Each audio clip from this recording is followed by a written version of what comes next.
Okay. Get that out of the way.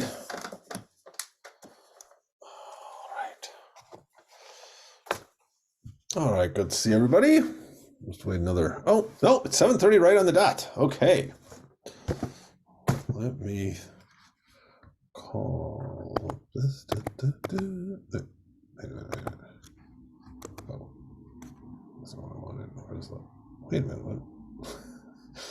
Okay, hold on. I don't know what I did with that thing I was just looking for. All right.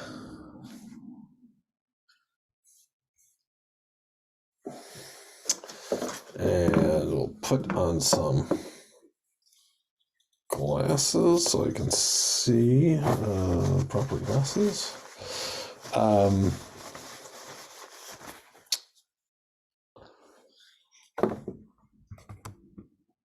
there we go. Okay. Welcome to Ryan, who's joining us for the first time. Hello to everybody else.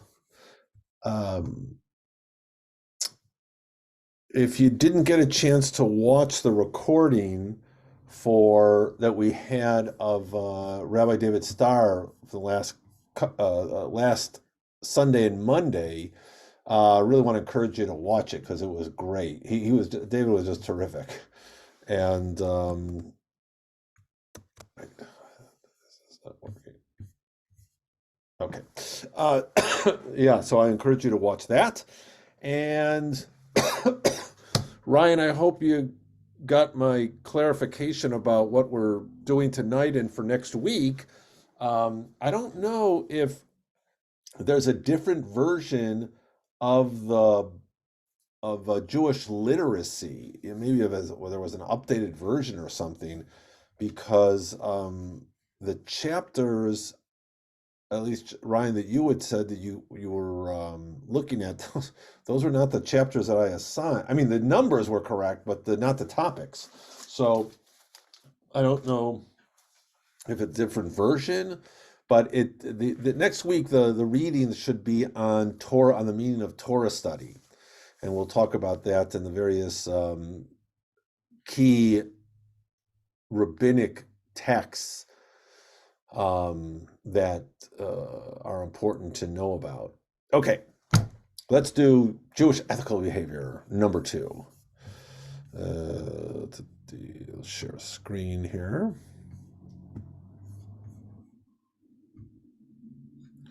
Okay, so this is Jewish ethical behavior 2. We're going to focus a little bit tonight on concern for the other.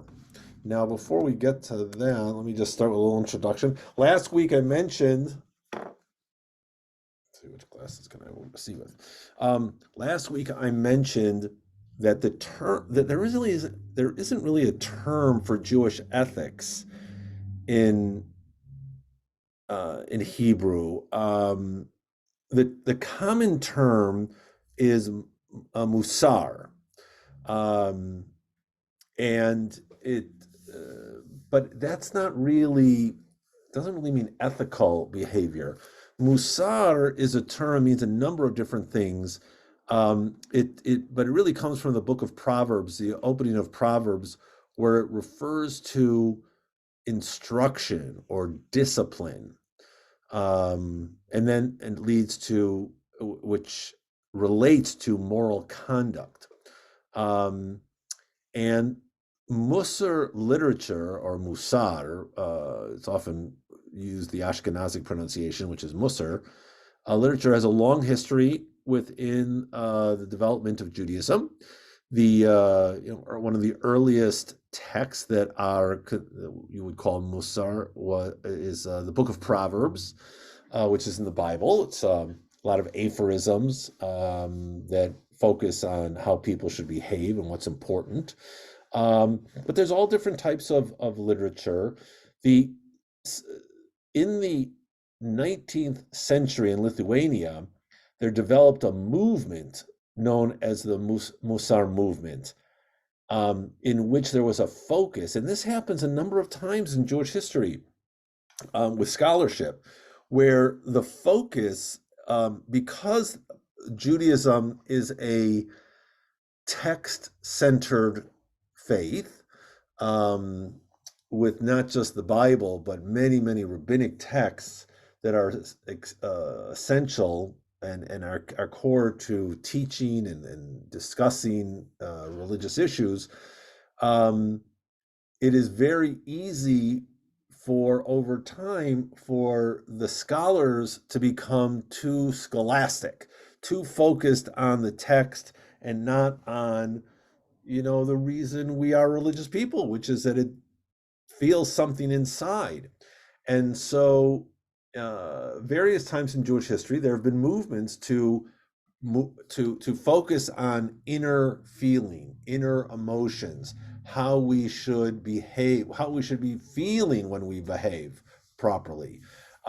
So in the 19th century, there was in Lithuania, there developed among uh, Lithuanian Jews this movement known as the Musar movement, um, and it was really an educational reform.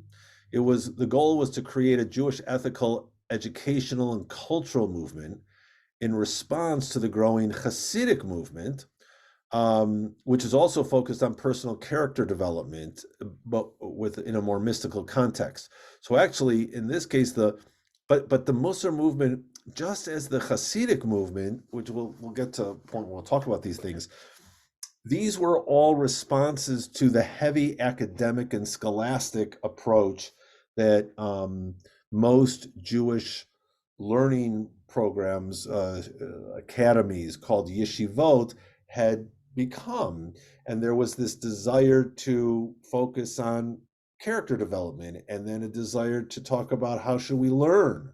What are we not doing properly with our educational programming? Um, Earlier, 800 years earlier, in Spain, and I mentioned this last week, there was a scholar, Bachya ibn Pakuda, who, interestingly enough, this was when Spain was still Muslim. He was very influenced by the Islamic Sufi movement. And this is Bachya ibn Pakuda. And Bachya ibn Pakuda uh, question why are all the books that tell us how we should observe Torah focused on external behavior? What about feeling? How should we be thinking? How should we be, looking when we look within? How should we be when we um, strive to do God's bidding? And his book was called Chovot HaLevavot, Duties of the Heart.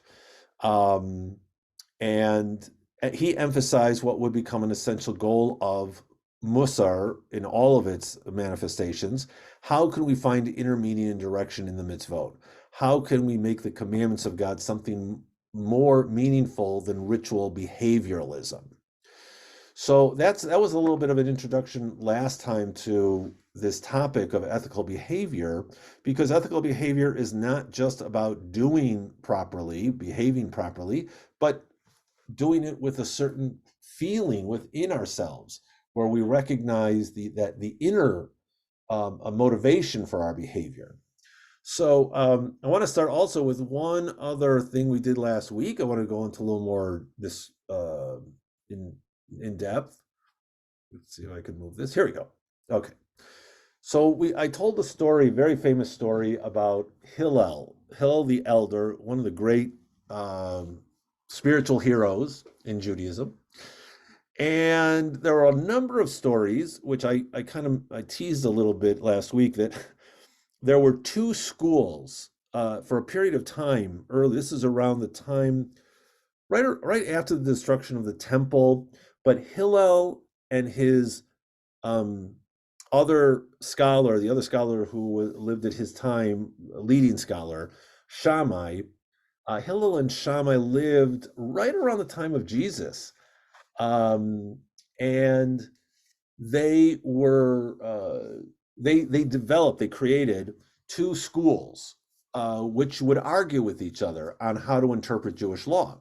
We usually follow Hillel's and the school of Hillel's approach, but studying Jewish text from that period, both of these rabbis and their schools are prominent.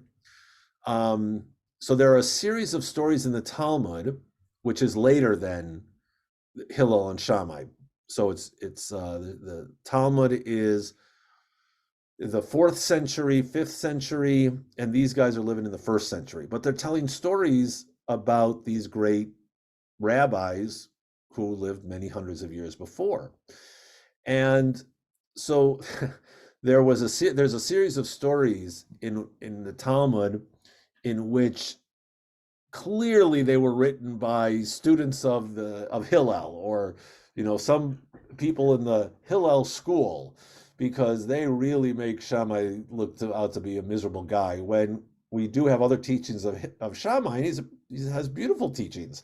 But in these stories about Hillel and Shammai and the difference between the two of them, how they relate to people, Shammai always comes off badly. He's got a quick temper, and he has no patience for fools.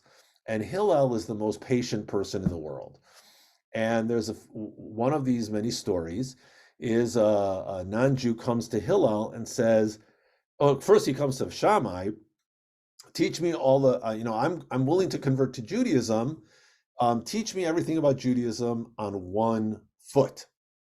Now, the background of this story is there's probably some reality in it, in that the Stoic philosophy of Greek and Roman thinkers focus very much on being able to summarize complex ideas into short, pithy teachings.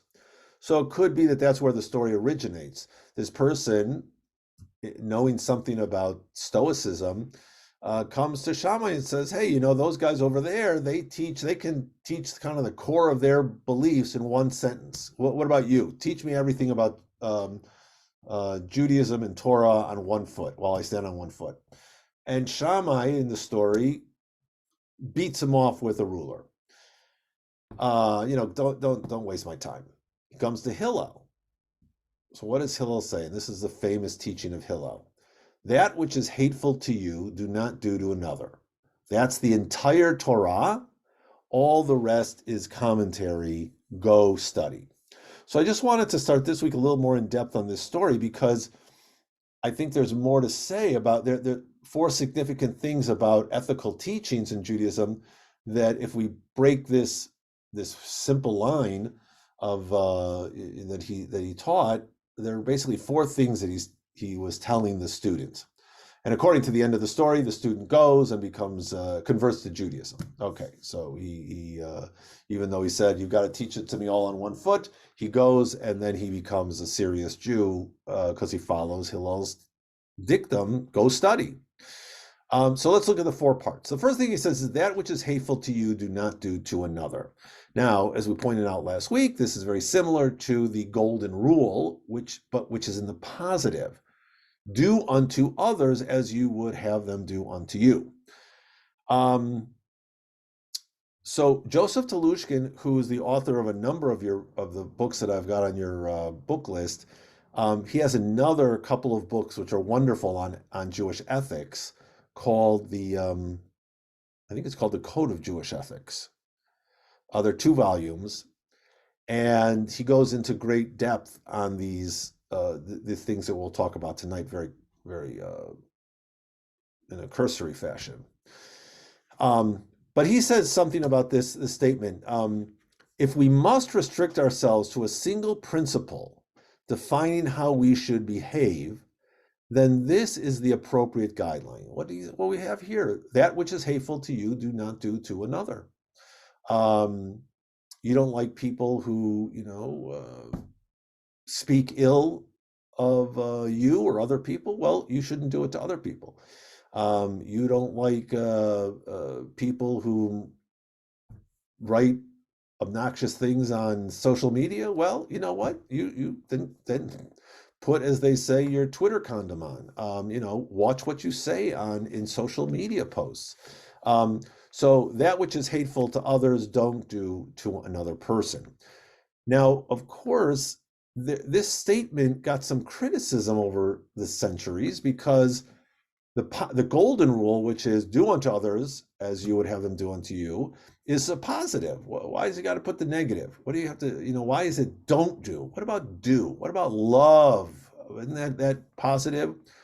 Well, a um, famous Jewish theologian from the early 1900s, Kaufman Kohler, responded to this question that why is it better to have it in the negative than the positive formulation which of the golden rule, which is found in the book of Matthew? And he said, what you would have others do unto you, when you put it in the positive, right? Do unto others what you would like them to do to you. What the person is saying is they're making the self and possible advantages to the self as the central motive. Now, you could say the same thing about the negative, but notice that the negative is focused on the other more than the positive. To say, do unto others what I like, I'll do to others what I want them to do to me. The focus is me. Whereas if I say, don't do what's hateful to myself, because don't do to another person what I don't like having people do. The focus is on what is the other person, on how you treat the other person, making sure that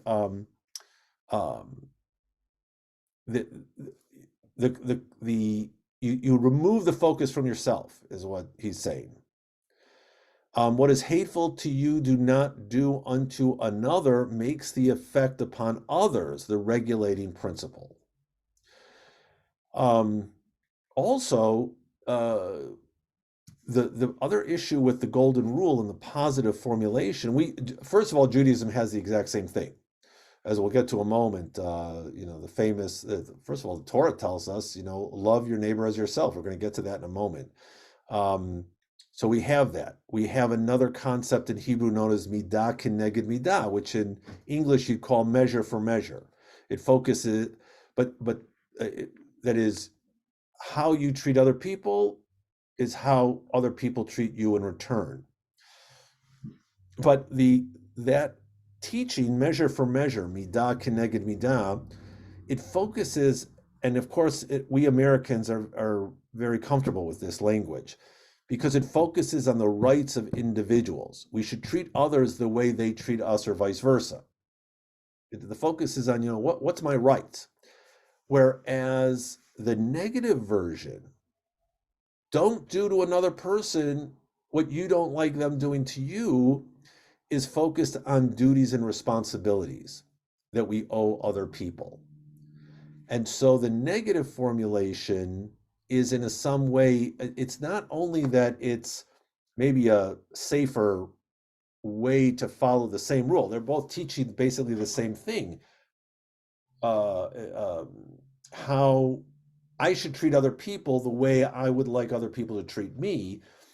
But the focus in the negative version is a little bit more on responsibility and duty.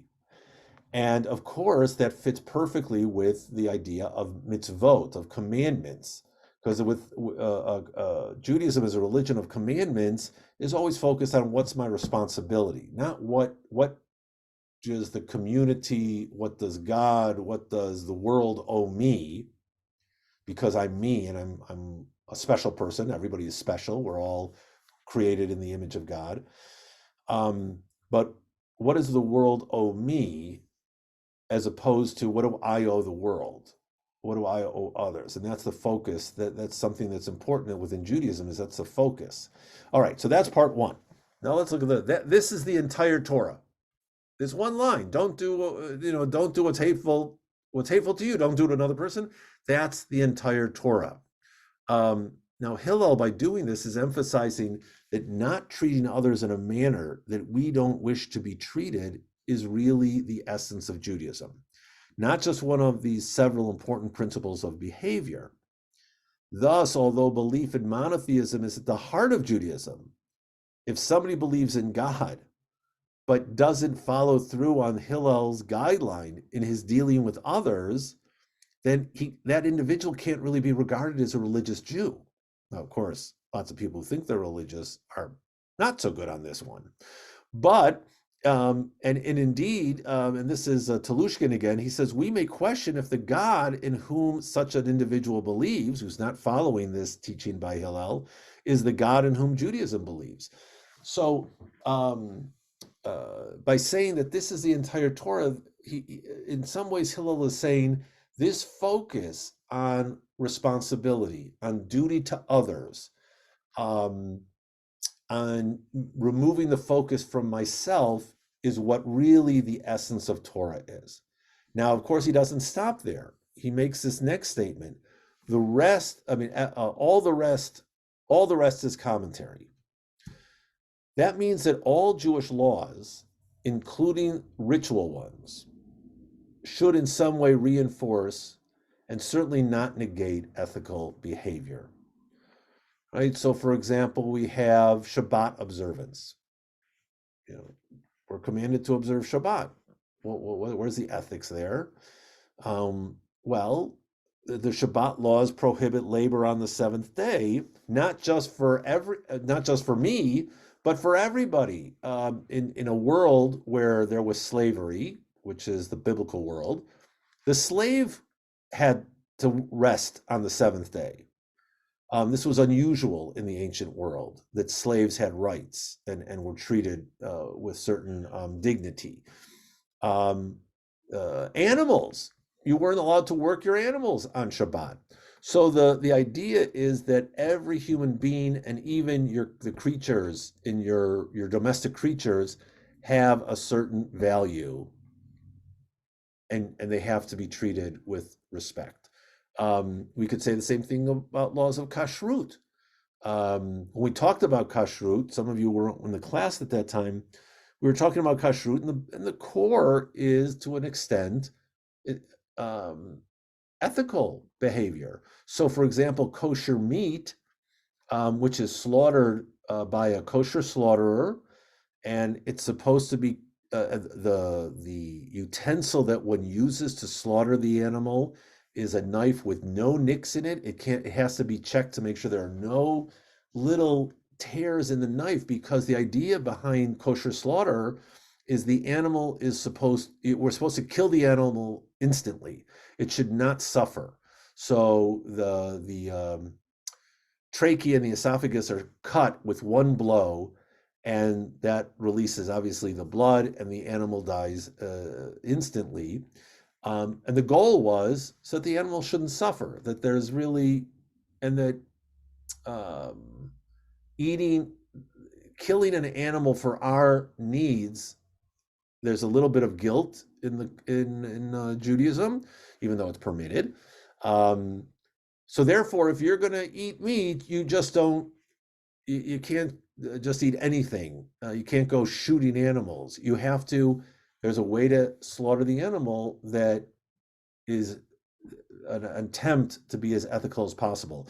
When we talked about kashrut, I mentioned that this was a big scandal a number of years ago, because the largest kosher meat packing plant in the country was doing very unethical things.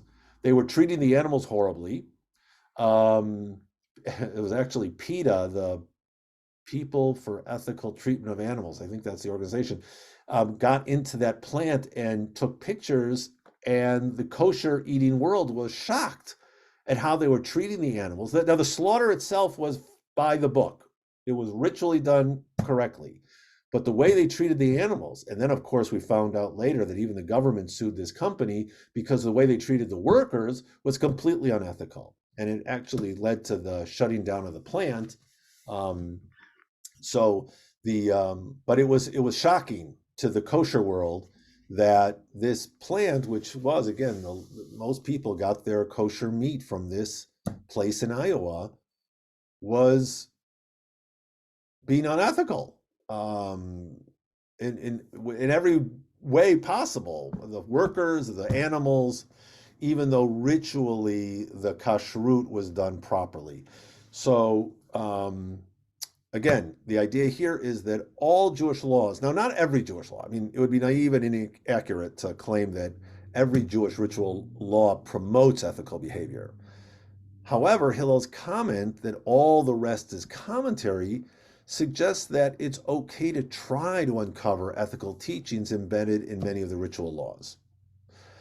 And finally, the last statement here, go study. That's really important. And that may be the kicker of this whole thing. Um, Knowing how to act appropriately is often not that simple, and requires additional study. It's very hard to parse out ethical behavior in all cases. I mean, some things are simple, but we've said what's hateful to you, don't do to another person. If you don't like people punching you, don't punch other people. Okay, that's pretty simple. But what do you do? And I was thinking about this incident issue that we've got going on right now in South Bend, which is they're trying to put up a housing for homeless people, which is called low barrier housing, meaning that unlike the homeless shelter here in town, the homeless center, which is a fantastic uh, operation, the homeless center will not allow people who are homeless to stay there and benefit from all of the programs they have there if they are still alcoholic or chemically dependent. You have to get off first, and you have to, stop drinking, stop the drug use first, and then you can stay with us, and we'll help you get on your feet. Well, um, low barrier housing says, you know what? We're not going to demand that of a person.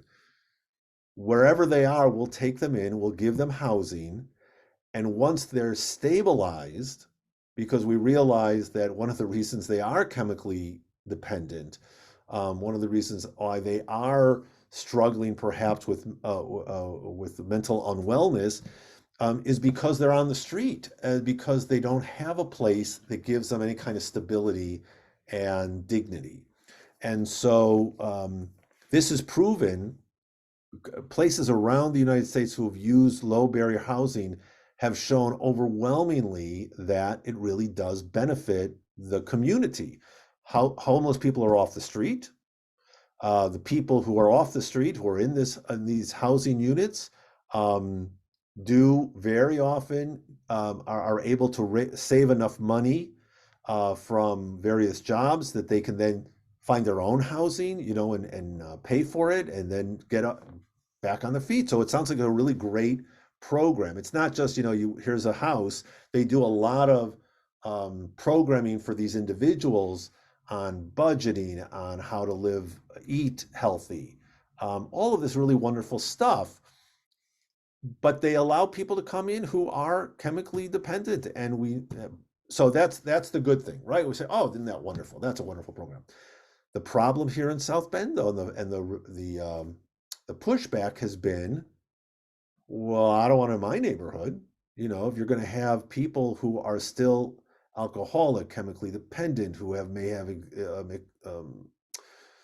show some mental illness, um, uh, one of the complaints, one of the big fights is some of the people who were in a different version of low barrier housing here in town um, were also on the sexual um, what's the word I'm looking for? The sexual registry for sexual I can't think of the word, not perversity, the sexual they had been convicted of some inappropriate sexual behavior, and they're on this registry. Makes it very hard for them to find housing.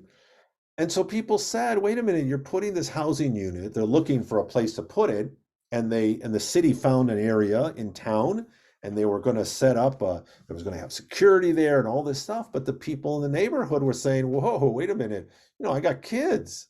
I don't know if I want a housing system, even if it's a good thing, if you have sexual predators are permitted to live in this place.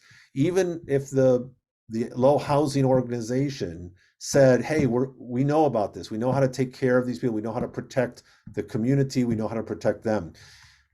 All of a sudden, this goes back to our ghost study. What's the right thing to do?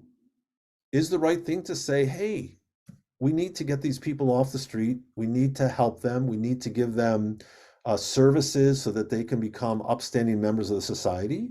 Or is the right thing to do, wait a minute, you know what? While they're preparing to get better, some people uh, fall back.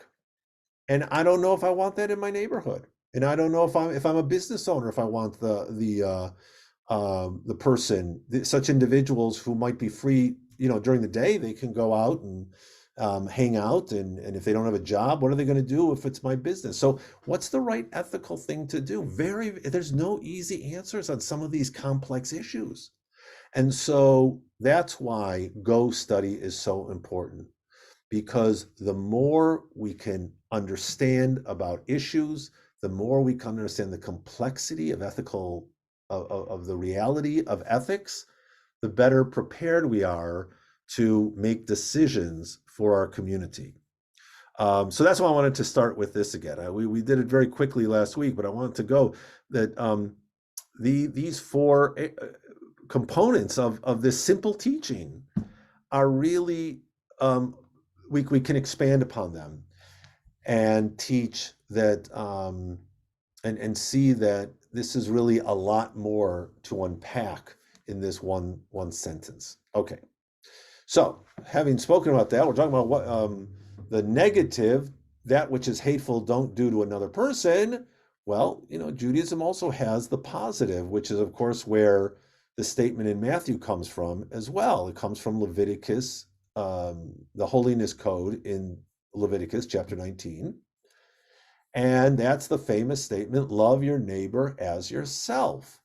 V'ahavta l'reyecha kamocha.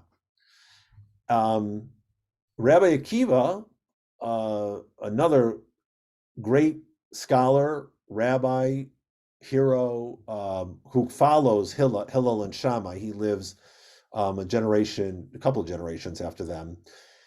He says this is the major principle in the Torah.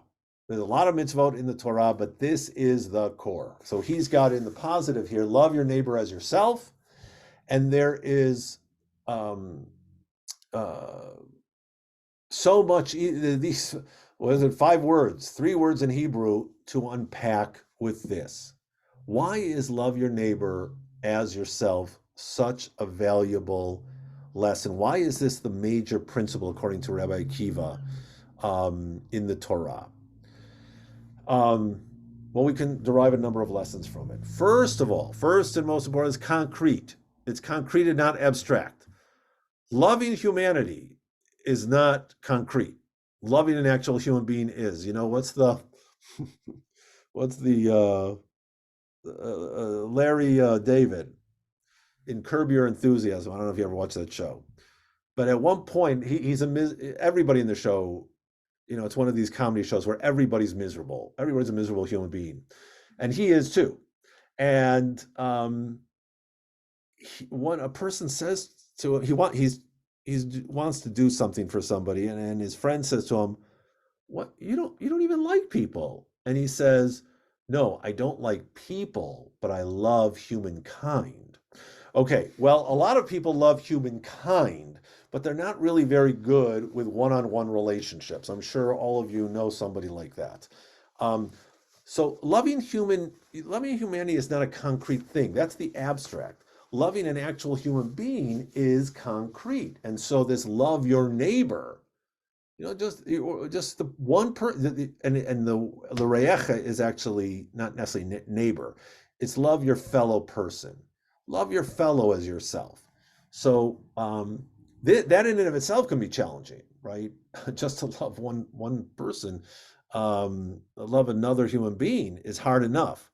But it can be easier to love in the abstract than a real person who has flaws and distinctive traits that might drive us a little crazy. So that's the first lesson we derive from this, is that we're talking about concrete behavior. Love a person. Care about them. Okay, the next one is that it's a behavioral statement. Love is put in terms of behaviors. Now, not in this sentence, but what does it mean to love your neighbor as yourself? Well, Jewish interpretation and commentary tells us to love another person is, and we're going to look at some of these mitzvot, Well, somebody lost a loved one, to go and comfort them. That's love. To somebody is struggling financially, you can help them out. That's loving your neighbor. Um, say pray somebody's having a rough day, telling them, being a comfort to them, praising a person who deserves praise. These are all concrete behaviors that fall under that category of love your neighbor as yourself. Um, the command to love, if a Modi love does not come easily to one's personality, because not everybody's a loving person. Some people, me personally, I'm not really a huggy, kind of touchy guy. So what are other ways that I can express my concern and care for a person? You know, Listening to them, helping them when they're in need. Okay, so we're talking about love is put in terms of behavioral acts. Um, the command to love the stranger, which appears, I forget how many times, I think it's over 40 times in the Torah. The command to love the stranger is given a motivation because Israel, we ourselves were strangers in Egypt. So the basic message of this is love's not about emotions. It's about what you do. It's about how you show love. And it's, again, how you wish to be treated, or making sure the way you don't want to be treated, you make sure that that's how you deal with other people.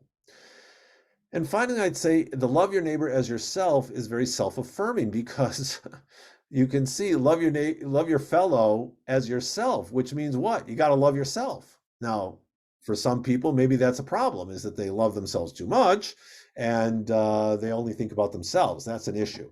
But then, of course, you're being told you've got to love other people the same way you love yourself. I think, though, for a lot of people, loving yourself is really the challenge. And to love one as yourself means that you also have to care about yourself. You also have to treat yourself well. You can't forsake your own needs. And it reminds us that just as we recognize that despite our faults, we are decent people worthy of love, right? I mean, we know that we know that we're not perfect. We know we got issues, and yet we hope people will love us for who we are. Well, goes for others, right? Since we recognize for all our faults, we're still worthy of love, should believe that we're worthy of love, so too are others whose faults we see very clearly. Most of us are very good at seeing other people's faults. Not that great to see about our own faults. It's a little tougher, but we should all recognize that we are worthy of love, and therefore, if we are worthy, even with all of our issues, other people are worthy of our love too. Okay, so now we're going to go on to, last week we talked about a general category of how actually acting on this teachings, loving, oops, thing, come on, there we go, loving other people. Here, let me stop the sharing for a second. Come on. Okay. That's not what I want. My notes here. There we go. Okay. Examples of fulfilling that mitzvah of love your neighbor as yourself. Ve'ahavta l'reacha kamocha. These are what we call gimilut chasadim. We talked a little bit about this last week. Two types of doing for others. There's what we call tzedakah. We mentioned that last week. That's basically charity, although the meaning of the word tzedakah is significant. Tzedakah means righteousness. So when a person gives money to help somebody, tzedakah, and you'll hear Jews say, oh, you should give tzedakah. What we're really saying is that the world isn't fair. It's not a perfect place. It's not fair. And so therefore, when you assist another person with financial support, we're helping right the imbalance of the world. So that's tzedakah. So it's a little different than I mean, it's the same idea as charity, but it's a different concept. Charity is about emotions. It's about love. I give because I care about the other person, so I'm giving to them. But what if you don't care about the other person? What if you're in a bad mood that day and there's somebody who needs help? Well, tzedakah says, doesn't really care if you're in a good mood or a bad mood. It doesn't matter if you like that person or you find that person, repulsive. They need help. You have to assist in some way. Okay, so that was tzedakah. The other is gimilut chasadim. And the term chesed in Hebrew is loving kindness. Gimilut chasadim is, in a sense, you could translate it as kind of like paying back. So you're paying back in acts of loving kindness. But what does it mean you're paying back? Well, it's a little bit like that pay forward idea that people talk about. Because we are, what was the word I'm looking for? We're products of love. We're recipients. That's the word I'm looking for. Because we are recipients of love from God, get out of here. Because we are recipients of love from God. God created us. We exist. The God made this world that we're able to be part of.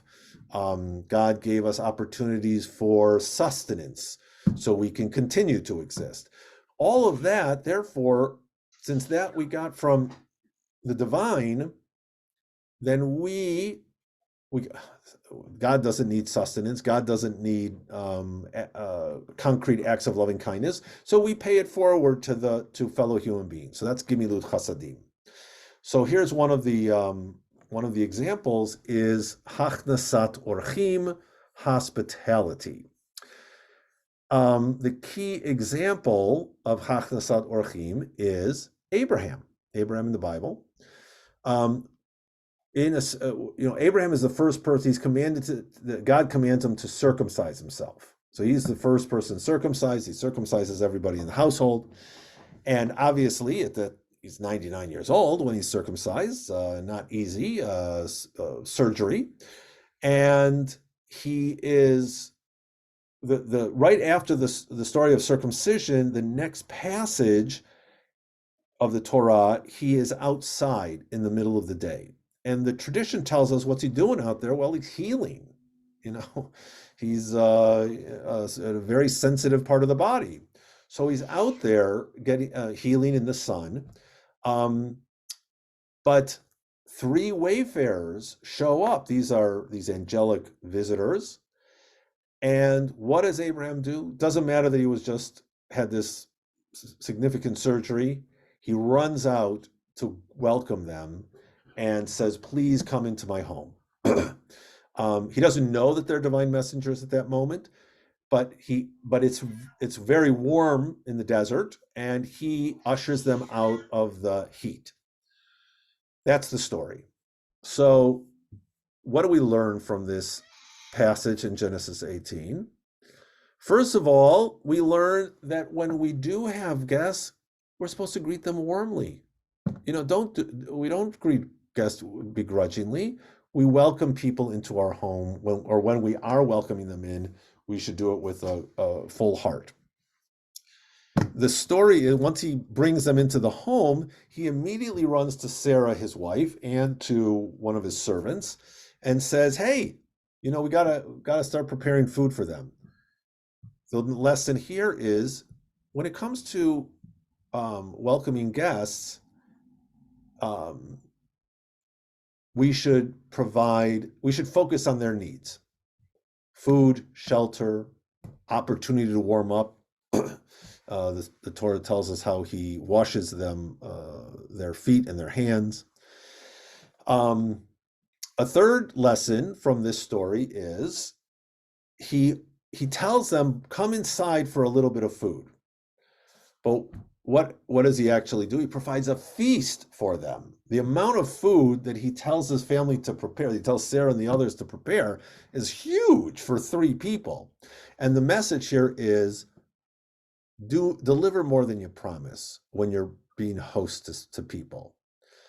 And also personally attend to your guests. Now he has servants. Abraham's very wealthy. But who does the preparation for the food? He and Sarah, as well as the servants. But they're involved in the attending their guests. And finally, one is accompanies one's guests to and fro. That's really an important thing to be able to do. When people come over, when you have guests in your home, to make sure that you see that they're welcomed in properly, but also to, maybe walk them to their car, um, walk them part of the way home so that they're not alone. So these are some of the lessons that come. Now, I will say, when we talk about hospitality, you might be thinking, well, you're talking about friends coming over for dinner. Oh, my folks are coming into town, or family. That's not how Judaism sees Hachnasat Orchim. It was a big, big mitzvah to welcome people in need into one's home. Now, we live in a different society. People are much more skittish about who would you welcome in and who would you help. But hospitality doesn't mean you have to bring them into your home. Hospitality can be if we see somebody on the street who is in need, maybe they're asking for help. Hospitality can mean getting them a sandwich, getting them some food. It can be seeing a person in the midst of, around here in South Bend, in the middle of winter, if they're standing outside asking for help and we see that they're not really dressed properly, it could be, oh, I've got a coat I'm not using right now. Maybe I'll give it to that person. So at least if they have to stand outside, they'll be warmer. And it can also be going even beyond that. If we're not willing to, like some of our saintly heroes of the past who would take people into their home, well, maybe we can at least find out where is a shelter and get them to the shelter. Okay, so those are all things that fall into the category of hospitality. Now, in the case of Abraham, he served them this unbelievable meal, slaughtering a cow or a calf to feed these people. Well, we don't obviously do that anymore. We go to the store to buy food. But later Jewish ethicists made clear that while all the things we talked about regarding hospitality are important, it doesn't mean you have to serve your guests fancy meat and wine. That there's a teaching in Proverbs: better vegetables with love than fatted ox where there is hate. So it's not about spending lots of money for a delicacy. That's not what hospitality is. Hospitality is just making people feel comfortable and welcome in your home. Now, having said that, we also want to say guests have responsibilities too. When one is a guest, should be grateful to the host. One should never criticize the quality of the fare that one receives. One should not take advantage. Just as the host is not obligated to offer meat and wine, when you're a guest, you shouldn't expect, fantastic, a huge feast. So you don't want to take advantage of the of a host when you're the guest. So the guests have responsibilities as well. Okay, I want to call up the screen again for our next. Oh, no, that's not what I wanted. Okay, here we go. Share screen. Okay, so that was Hachnasat Orchim. An Oreach is a visitor, and Lahachnis is to welcome someone. Okay, next. Okay, here's the next one. Visiting the sick. Bikur Cholim. Bikur Cholim is again another crucial mitzvah. Oh, whoops! I didn't share it with you. Hold on here. Come on. Okay, just so you can see the term. Bikur Cholim. Bikur is to visit, and a person who is choleh is somebody who's sick. So visiting the sick is another very, very significant mitzvah in Judaism. This act of Gimilut Chasadim also comes from the same story about Abraham that we just told, where he was out there in the heat of the day healing from the surgery. But here's the thing, who's the person who's doing the visiting the sick? It's God. God appears to Abraham at this moment when Abraham is out there. And what's interesting about this passage, and I realize I should have put it up on the screen, but okay. God shows up. The text says God appeared to Abraham. Every other time in the Torah, when it says God appears, God says something afterwards. It says God appears, and then there is a statement. God doesn't just show up to hang out. God shows up to teach, to say something, to give direction. But this is the only time where the text says God shows up and doesn't say anything. God says nothing in this act of revelation. So what was the point of God appearing? According to the tradition, God came to visit Abraham as one visits the sick. And the lesson we draw from this is that visiting the sick is comparable to is as important as the revelation of the divine presence.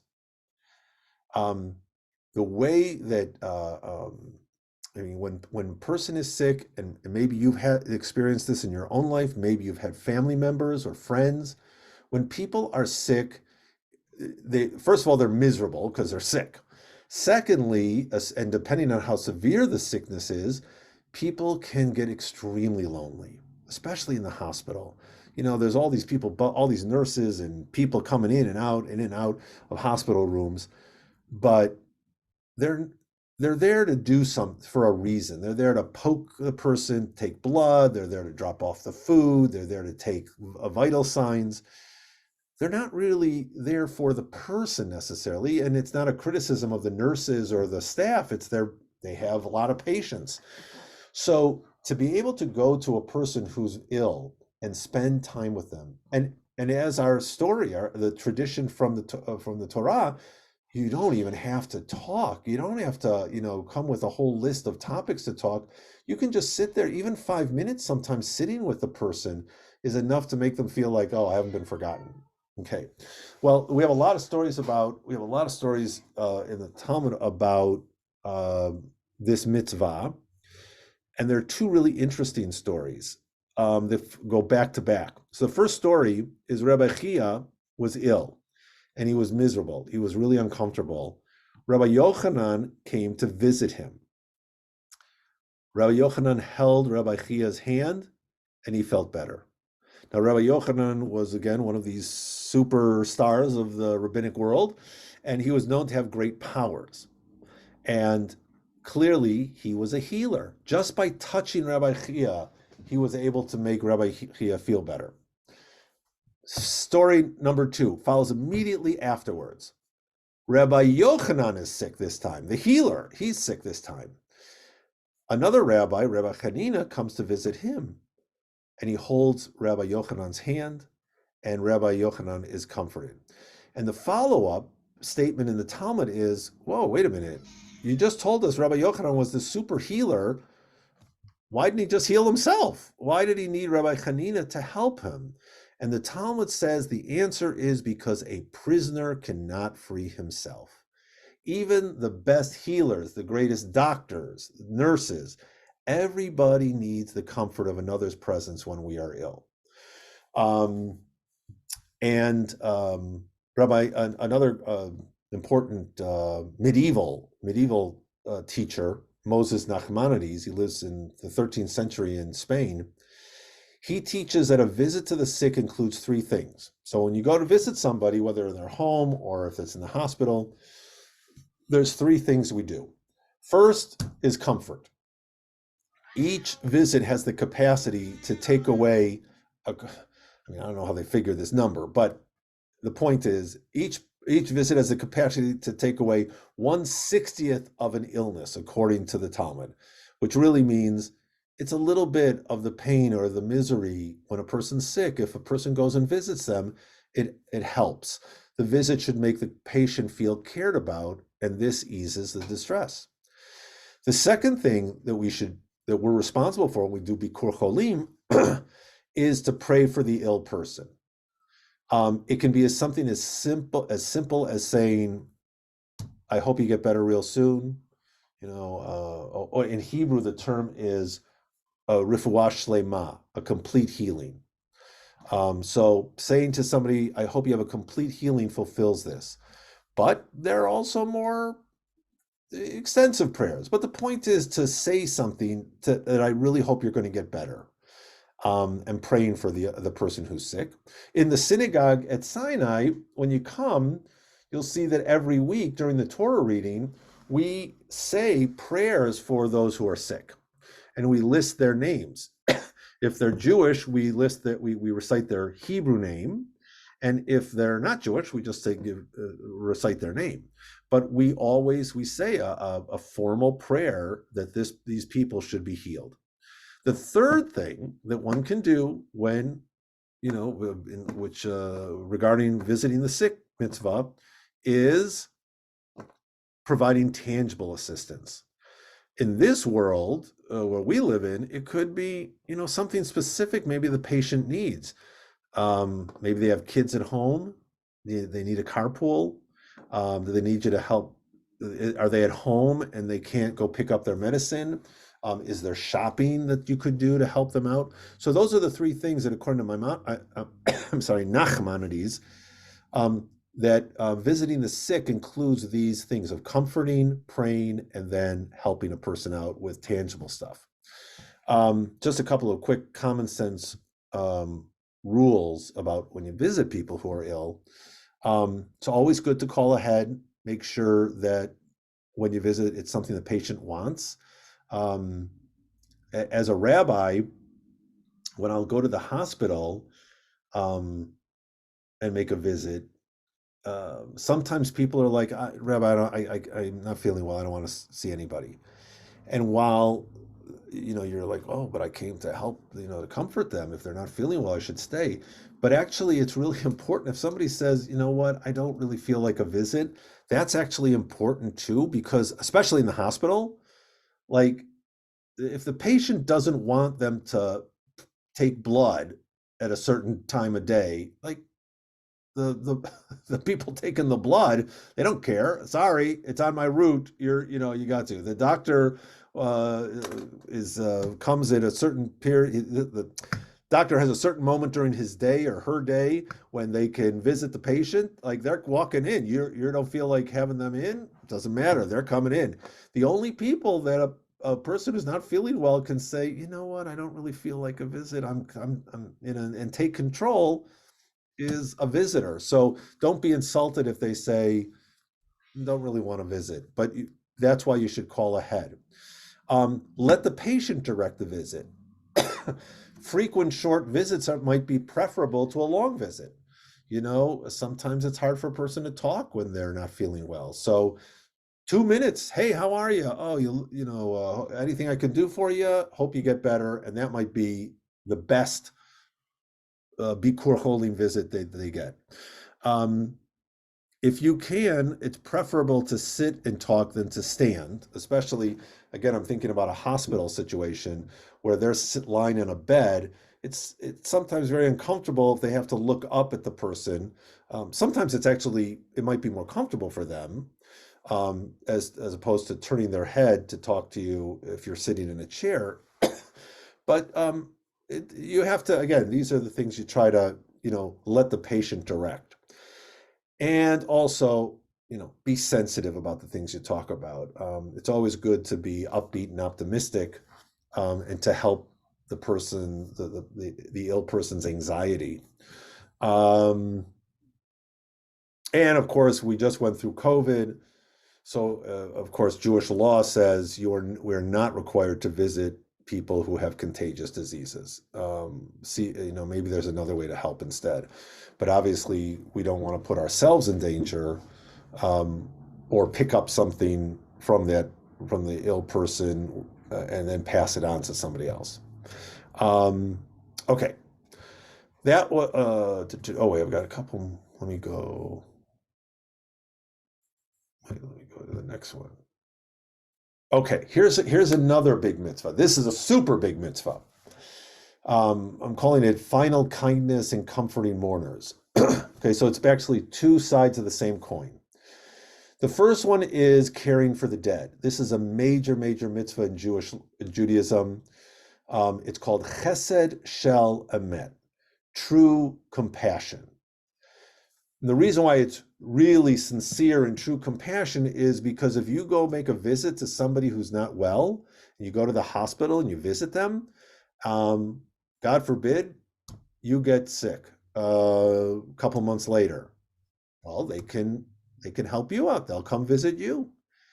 When it comes to a person who's deceased, there's nothing that you're going to get back from them. This is completely altruistic kindness. And what do I mean by what am I talking about? Well, in Jewish law, and we'll get to this when we get to life cycles. Jewish law demands that a person after their death is treated with respect and dignity in preparing the body for burial. The body is washed very carefully. There's a group known as the Chevra Kadisha, the Holy Society, that washes the deceased individual, dries them, puts them in their special clothing that Jews are buried in, their shrouds, particular type of a shroud that is the person is dressed in, and it's so that's the Chevra Kadisha. They do the preparation. In some communities, we don't really do it all the time in South Bend just because things have changed. Originally, when a person died, this is in the past, in the ancient world, the medieval world, they would be buried that day. Because again, another act of kindness is to make sure that the body doesn't start to decompose.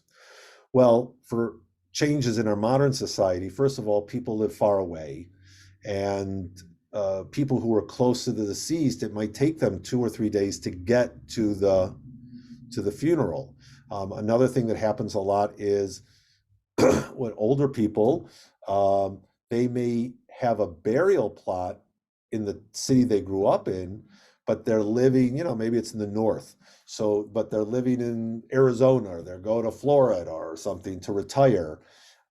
It takes time to get the body from one state to another state. There's all these laws regarding it about deceased bodies and having them travel. So it could be 3 or 4 days before the body gets to where it's being buried. So it takes time. But on the other hand, so it's rare that a person is buried within the same day or even the next day. On the other hand, when Jews don't embalm the body, the body goes as it is. That's how the body is prepared for burial. But modern refrigeration allows the body it stems off the decomposition of the body for many days. So in general, we try to bury a person as soon as possible so that the decomposition doesn't begin. That's considered to be a terrible indignity to the body. And so, but again, that in between period between death and burial, especially if it's quick, if it is a day, maybe the person died in the town where they're going to get buried and their family is right there and they get buried the next day. It is a mitzvah to sit with the body, that the body should never be allowed to be alone, even it's a dead body, but they shouldn't be allowed to simply like as if they were forgotten about. So there is a mitzvah of shmirah, and recently there was a person in the Jewish community who passed away, and the family wanted the person to be with somebody the whole time, and about 10, 12 people agreed to take shifts and sat with the body for the 2 days before the body was buried. So this was done at the funeral home. So that's Chesed Shelamet. But then there's burial, and now we focus on the mourners. Every death is unique. If you've been following the news, that horrible tragedy of the 6 children who died in a fire here in town, unbelievable. You can only imagine how I don't know if who the parents were, but I know the father was they had a picture of the father. They need comfort. They need people around them. And in Judaism, we have a 7-day period right after burial where people simply come and sit with the mourners. Now, many people are uncomfortable in the modern world with just going to somebody's house and comforting them. We don't like to talk about death. We're all uncomfortable around death. The mourners themselves may be uncomfortable. So it doesn't always work that way. But in a traditional home, it's mostly silent. It's people sitting there. If the mourner feels like they want to speak, they speak, and then they may engage somebody in conversation. But very often it's just being with them. Now, obviously, again, the tragedy of these 6 children is unfathomable for the family members who survived. If we have if a parent of ours is 92 years old, it may not be the same need for comfort, but nevertheless, it's important when we lose someone, when a person loses someone, that the community come and comfort them in whatever way they need. So we'll do more of that when we get to life cycles. Okay, 3 important values. We'll go through them quickly, and then I think this is my last sheet. So 3 important virtues, right? 3 important virtues: gratitude, hakarat hatov, humility, anava, and repentance, tshuva and tikkun. These are also part of the whole ethics. This is really essential stuff. Wait, let me do the stop share. Okay. Here we go. Hakarat hatov is an attitude that needs to be cultivated. Gratitude. First of all, gratitude requires awareness that it's not just about me. I didn't do it all on my own. I am not my own self. I'm not self-created. And it's not just good fortune is smiling on me. The good in my life comes from the deeds of many others that impacted on me. And expressing gratitude, thanking people, appreciating what people do for us. This is a really, really important virtue, character virtue, that people like the Bachi ibn Pekuda, when he wrote about the inner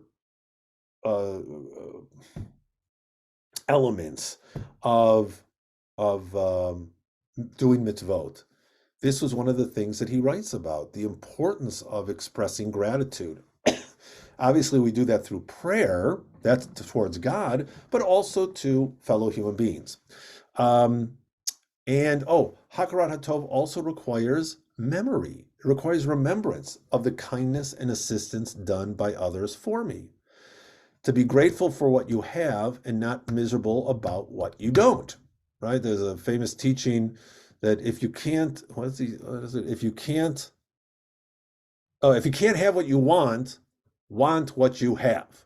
Okay, so to be grateful for the things that we have and not to worry so much about the things we don't have. So gratitude is an act of reciprocity for an expression of grace. Grace is also something it's a Jewish concept. It's not only a Christian idea. Grace, the chen, is something we recognize that we receive kindness, goodness. This is a gimilut chasadim notion. We receive all these wonderful gifts. Just to exist is a gift that's grace. We didn't really do anything to deserve to exist. So gratitude's an act of reciprocity for the expression of grace. So that's hakarat tov. The next one on that list that I showed you was humility, anava. Moses Maimonides was one of the great medieval thinkers in Jewish history. In his discussion of character traits, he presents a process of moderation. He comes up with the golden mean. It's not the golden rule. It's the golden mean, where you shouldn't be too excitable. You shouldn't be too passive. You shouldn't be too you certainly shouldn't be a miser, but it's not good to give everything away either. You have to take care of your family and yourself, right? So the extremes are no good. You want to be in the middle. That's the moderation is always best. However, he says, all qualities should be balanced, not to one extreme or the other, except for two, humility and anger. He says, those you can be extreme about. You can be, strive never to express anger. And when you do, it almost always has negative ramifications. So that's one thing we try, you can be a little more extreme regarding anger. And the other one is humility, is that he says there's no limit to one's humility. Now, of course, humility, we don't mean to be obsequious, I'm a total loser, I'm worthless. No, that's not humility. Humility is about not seeing ourselves as more important than other people, including those who have achieved or have less than we have. Recognizing humility is about I'm a decent person, but so is everybody else. And I should appreciate other people. So Moses is the great example. Despite being the greatest prophet, he converses daily with God. His great quality trait, right? We said, Hachnasat orachim, hospitality was what Abraham, and kindness, that was what Abraham was known for. Moses is his great quality that we try to model ourselves after is humility. Right? He was very humble in what he, and when he would speak to God, when he would speak, even when, God says to him, hey, you're going to go out and liberate the Jewish people. He's like, yeah, I don't think I'm the right guy. I'm not so sure. Really, am I the person? And he's always very humble. When God gets angry with the people for the golden calf incident, God says, I'm sick of these. I've only been with these, dealt with these people for a few months, and I'm already tired of them. I'm going to blow them up. And Moses, I'm starting over with you. And Moses' response is, you can't do that. I don't want to be part of that. No, you've got to somehow, God, figure out how to work with these people. I am not going to be part of that plan. I'm not going to, be the new Adam. Humility requires an ongoing awareness of God, for we are all equal before God in our relative insignificance. Insignificance to God, not to other people. Since we are created in the divine image, each is comparable in the respect owed. And all human beings are mortal, and all experience suffering. Nobody escapes. So therefore, there's no need to be condescending, to be pompous, but rather to recognize ourselves for who we are and who we are in the great landscape of the divine human interaction. God is above everybody, but we're all in the same plane. Okay, so that's humility. And the last one to mention is the notion of repentance or tshuva, and also tikkun. So tshuva is a very interesting word. Repentance is not the greatest translation of it. Tshuva has a lot of layers to it. Tshuva can mean to return, like you were we went off the path, now we're coming back. We took a detour in our behavior, and now we want to come back. um, it can also mean to a change,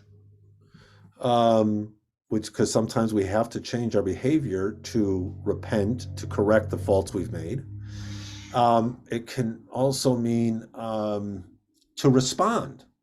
Tshuva is a response, because when we act badly, we need to respond to our bad behavior.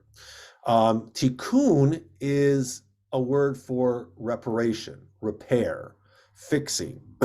You've heard it probably in the term tikkun olam, which is a term today used for social justice, right? Because it's repairing the world. The world's in a bad place, so we're responsible to fix it in this world, in this life.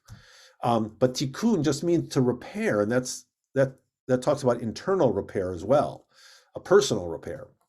Tshuva and tikkun are among the most important concepts that Judaism offers, because they teach us that we have the innate ability to correct our faults, as well as the weaknesses in the world.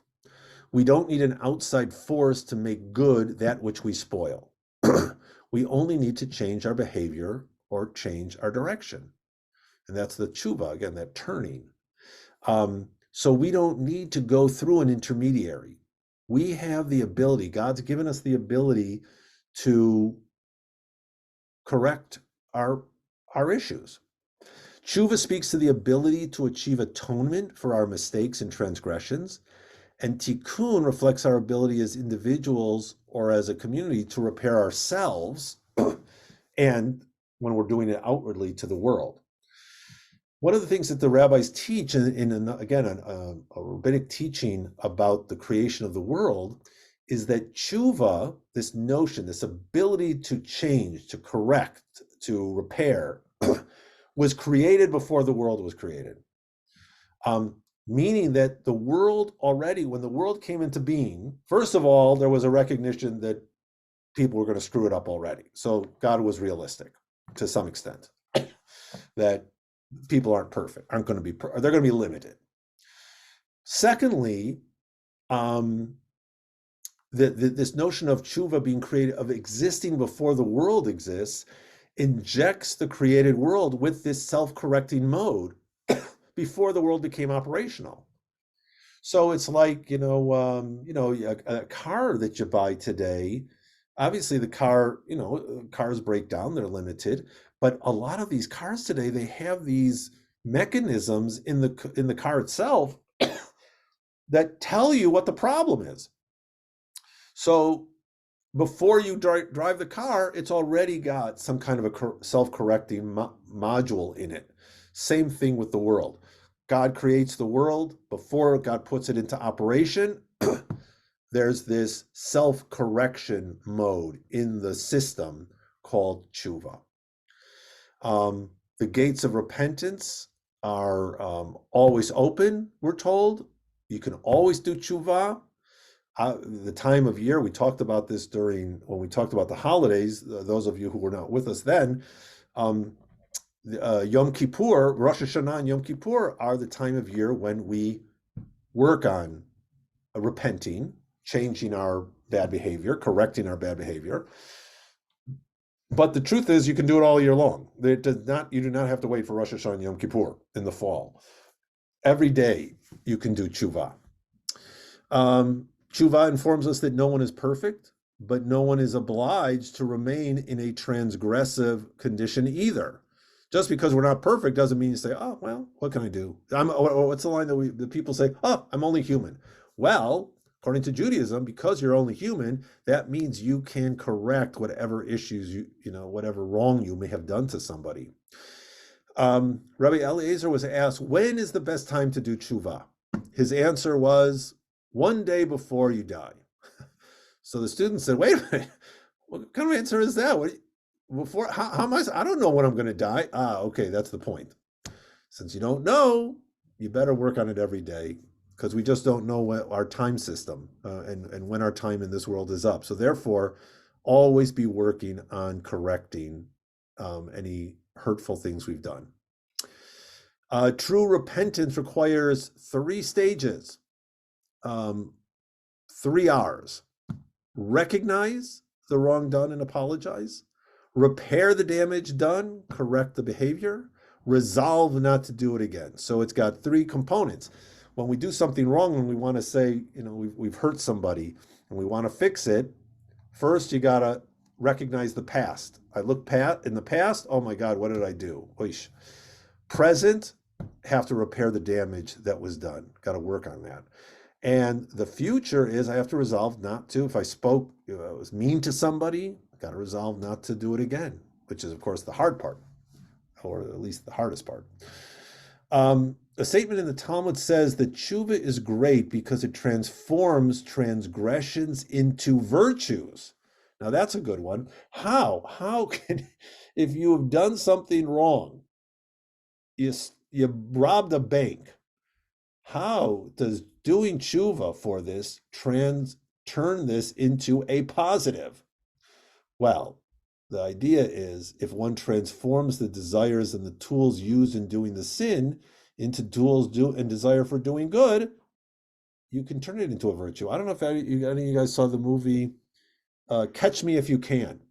It was a fun movie. Leonardo DiCaprio, he's a con man. By the end of the movie, he's finally caught. He's gotten away with everything, but he's finally caught. There, Tom Hanks is the FBI agent after him. Finally catches him at the end of come the end of the movie, and we learn at the end of the story, because it was based on a real person, that this person who was a terrific con man then went to work for the FBI to tell them how you can catch con artists. So there's an example of transforming your transgression into a virtue. All right. Last thing is to just mention the concept of tikkun olam, this notion of social justice work.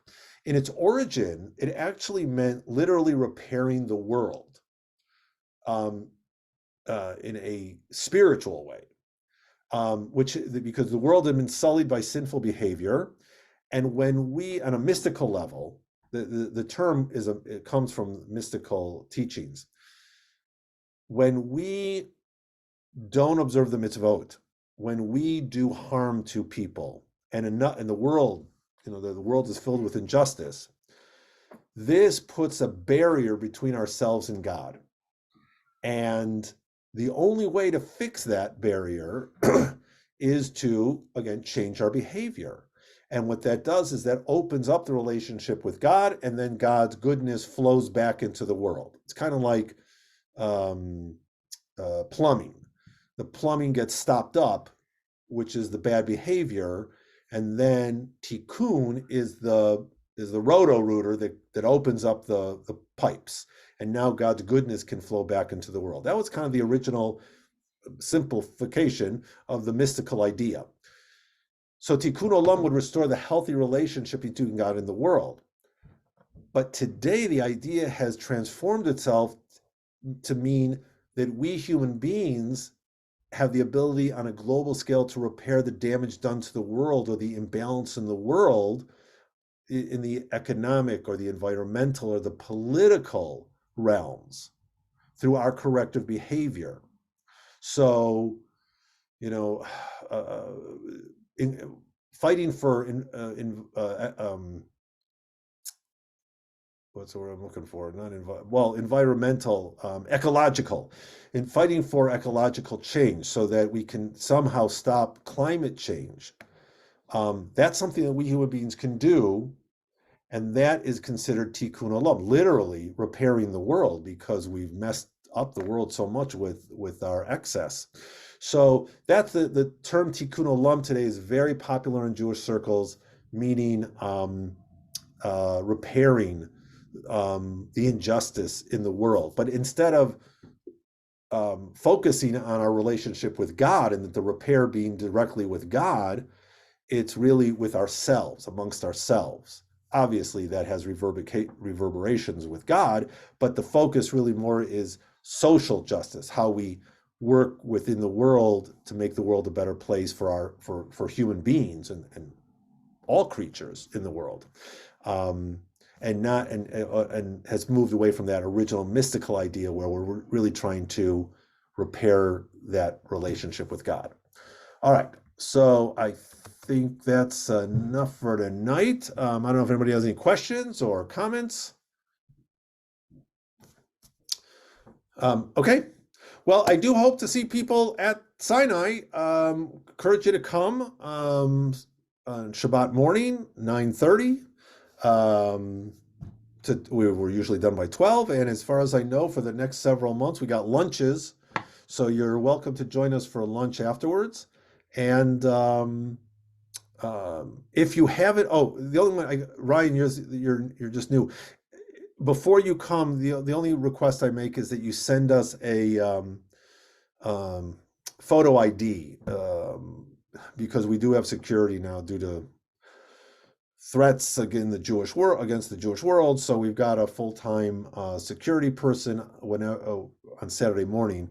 So they don't let people in unless they know the person or they've got a picture ID. So before you come, and I hope you do, send us a photo ID.